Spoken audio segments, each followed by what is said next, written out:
Hi, this is Jason from Effective Dashboards, helping maintenance and reliability professionals get the most out of Power BI. So welcome back to another video.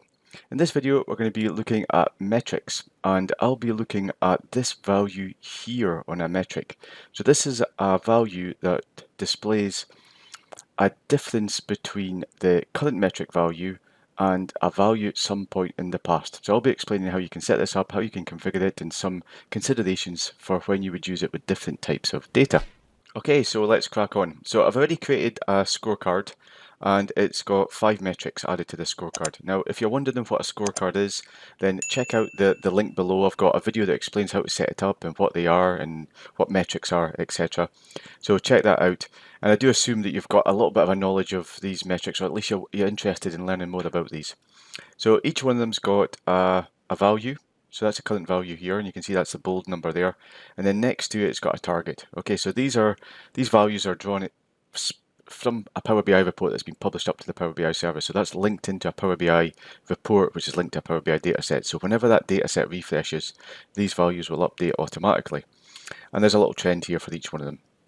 So I've specifically set this up so that we can showcase the different types of configuration that's available when displaying this comparison value that sits beneath the actual value in the target. So let's start off by looking at production efficiency. So whenever you set this up, you go to this time period here. Okay, that's where this is all set up.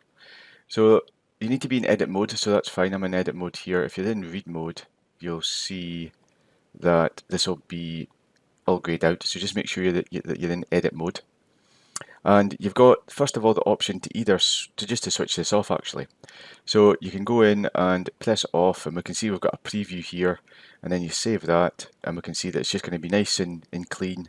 It's going to give you the value, and it's going to give you a target, and it's going to give you the actual trend there. So we'll put that back on again for just now. And we've got these options here: cycle over cycle, cycle over date, no cycle, and then for each one of these we can choose to display this as either a percentage like it is here or as an absolute value. So let's start off with this one here, and really you're thinking about what makes sense in regards to the data and what do the people that are using this scorecard and looking at this metric actually want to see. What's a useful comparison? So you really need to think about the data, and you really need to think about your audience when determining how to set this up. So for this one here, we've got production efficiency. So that's how much production are we creating in relation to how much it's possible to create. So we want to keep an eye on this day by day. We really want to drive this production efficiency, understand where our shortages are, and understand if we're meeting that actual production target, well, production capability that we've set ourselves. So we want that to be a day-on-day comparison. Okay, we want to see what's the value in comparison with the previous day. So as it stands, this actual no cycle is going to be the best value for this, because this no cycle is going to show the change between this metric's last 2 data points. Now we can see by the trend here, we've got a value in the 12th, then the 13th, then the 14th. So that's perfectly fine. That's a default value that's going to be set up whenever you create a new metric and add and connect it through to Power BI. So in this example here, that's fine. And then the default label is going to be DOD. Now, unless this is language that's used in your organization, or it's language that you want to actually start to use, then perhaps it's worth updating this. So I'm going to go in and I've got the option here to change this label. Okay, so I'm going to change this to change from yesterday. Okay, I'm a big fan of being fairly explicit in what it actually is displaying and what it's telling people. So we've got change from yesterday. Now for this one here, because we're showing a percentage, this is a percentage of a percentage, and it's pretty close to 100% or thereabouts. So this is really probably going to be a much better if we actually show it as its absolute value. Now it's still going to be a percentage that's displayed, if I just save this, but the difference is now going to be the actual difference between the last 2 values. So on the 17th it was 100, and now it's 9, so it's down 1 percentage point. Okay, so I do think that's a little bit of a better option for this particular example here. So that's the first one here, no cycle, and we're just looking at the previous day's value because we're collecting the data on a day-by-day basis. Okay, so that's how it looks, and it's always good to just check that that looks okay. So it's minus 1% change from yesterday. Okay, and then we've got the value here. Now it's still within the threshold because it's still above the value here, so this has all been set up to basically compare the current value with the target. So that's the first one. So just a simple default change from yesterday. Okay, so the next option we've got is going to be this percentage of critical equipment available. So in this one here, we're going to use this cycle over cycle option. So the underlying data here is captured each day. So we can see here we've got the percentage of critical equipment that's available to us is captured on the 18th, the 17th, the 16th, etc. So it's a daily update to this the underlying Power BI report. But we want to look at this value here at the start of each month. So let's go in and we're going to choose the interval as being monthly.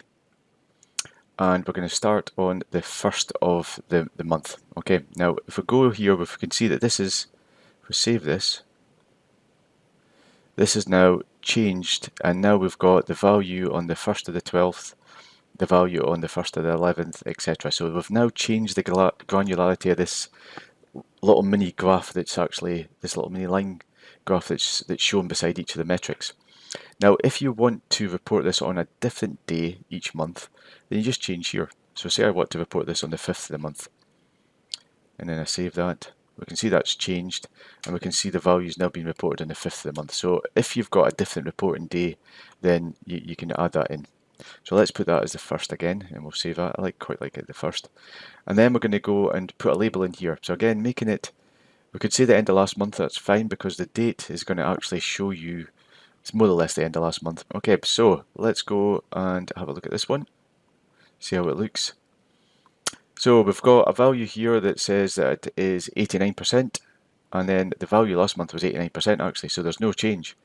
0% end of last month. So I'm actually going to go and change this here because that doesn't read particularly well. So let's go back in here. Okay, so I'm going to put from end of last month. So we can see up 0% from end of last month. Okay, so okay, that hasn't changed, but if it does, if it had changed, then we'd get that info there, and we'd get a change there.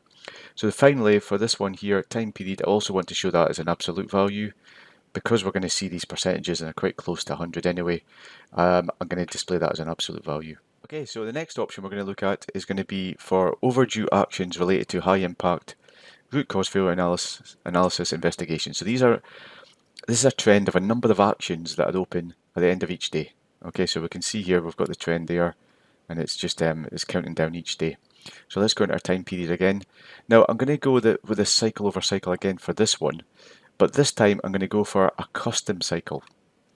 Now this one here, rather than being daily, weekly, monthly, quarterly, yearly, this allows you to go back a number of days and compare the value with the value a number of days ago.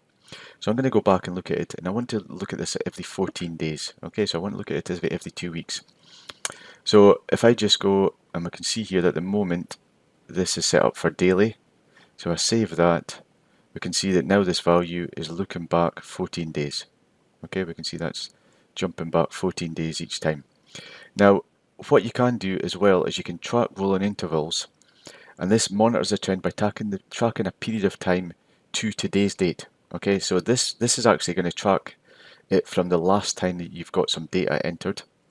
However, we might want to track it from today's date rather than the last time we've actually got data. And if you're updating this daily, then that's a good option to go for. So let's press this button here. We'll save it. Let's get change ever so slightly. But we can see it's actually tracking it back from the 19th, which is today's date here. Okay, and we can see it's come back 14 days from today's date. So that's a good option if you just want to look back a custom number of days, and you also want to look at it with a relative from today's date. So another one here for cycle over cycle, and we can see that this trend has been updated. So let's look at the label, change in last 14 days. Looks a little bit cramped here, but see how it looks when we got it up here. We've got this one here, 50% change in the last 14 days. Perfect. So we can see it's gone from 8 to 4, so we've got a 50% change. Now, I'm actually going to show this as an absolute value, so let's go back in here, go to time period, and I'm going to click this absolute value here, and we can see it's a -4 change. Okay, so you've got the option, so -4 change in the last 14 days. Okay, so this is an option to look back and compare the current value with the value a custom number of days ago. Okay, so the final one we're going to look at is this one here, production losses due to equipment failures year to date. So I'm going to quickly show you the underlying data. So in here, this is the data source that the metric is connected to, and we can see that it's a line graph of the cumulative losses year to date. Okay, so that's for 2021, and then it resets itself, and this is for 2022. And we can see the current value here is 49.8 for the actual value, and then the target is the cumulative value of the threshold year to date. Okay, because that's what we need to compare it to each time. So we've got, and then that cumulative value there is the 579. So if we go back in here, and we can see 498 and 579. So the actual out of the box here, it's just showing a percentage change day over day. Now it's actually showing the values for each day, and because this only gets updated weekly, it only jumps up or changes whenever the value changes at the end of a week. So I'm not sure why it's doing that, because it does say the last two data points. It's maybe just trying to fill it out. So we want to change this. So let's go into cycle to date.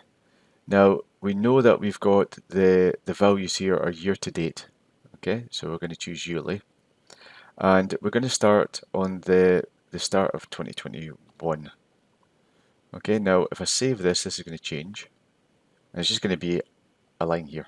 Okay, so what this is now showing us, and the trend isn't particularly great, but it's showing us the difference between the year-to-date value on the 1st of the 1st, 2021, which is essentially the end of last year, and the year-to-date value at the end of this year, which is the current value. Okay, so that 49839 is the current value there, and it's telling us, okay, we are actually currently 4.62% down year to date on the value at the end of last year. Okay, so that's if you want to be able to track how are we performing in terms of production losses or whatever metric it is, in terms of a comparison between the current value and how much have we got left before we're above or below the value at the end of last year. Okay, so it's a year on year comparison, but looking at that year to date versus the total at the end of last year. So look at the absolute value here, and we can see that's 2.4k. Now, just for my own sanity more than anything, I've gone and I've actually did the calculation here. At the end of last year, the production losses, the cumulative production losses for the year were 52254. The current year to date is 49839, and then the difference between the two is this value here, so 4,215 barrels, and we can see that's the value that's listed there. So you do need to think about what it's actually showing you. Now the next thing we need to do is make sure that it's got a reasonable label. So I'm going to put the title or the label to be from total last year. Okay, so you do need to be a little bit careful with what you put in this label here and make sure it does actually read properly when somebody's actually looking at this. So if we can see here, we've got the current value, the target year to date, and we've got this threshold here to say, yeah, we're on track, we're below the target year to date, and we're minus 2.4k from total last year. Okay, so it's telling us here quite explicitly what that actual value is referring to. Okay, so one last one, we'll do production losses, and we're just going to tidy up this label here. So let's go into time period. And I'm quite happy just to see the production losses week on week. So the last two data points is fine. And we'll put in here change from last week. And I'm going to actually put an absolute value as well. I kind of think it makes sense here. And we can see here that these now make a lot more sense, and we've actually tailored each one to the underlying data so that it actually is a value rather than just being the default. That actually is going to make sense and actually going to be of value to the person that's looking at this. So the first one is the change from last month. So are we getting better or worse than last month? This one here is a change from last week. So we are increased by 406. So this one here is shown as the total from last year. This one here is a change in the last 14 days. And this one here is a change from yesterday. So each one of these is going to be a lot more explicit in what the actual value is telling us. So hopefully you've got some ideas about how you can set up your comparison values for your metrics.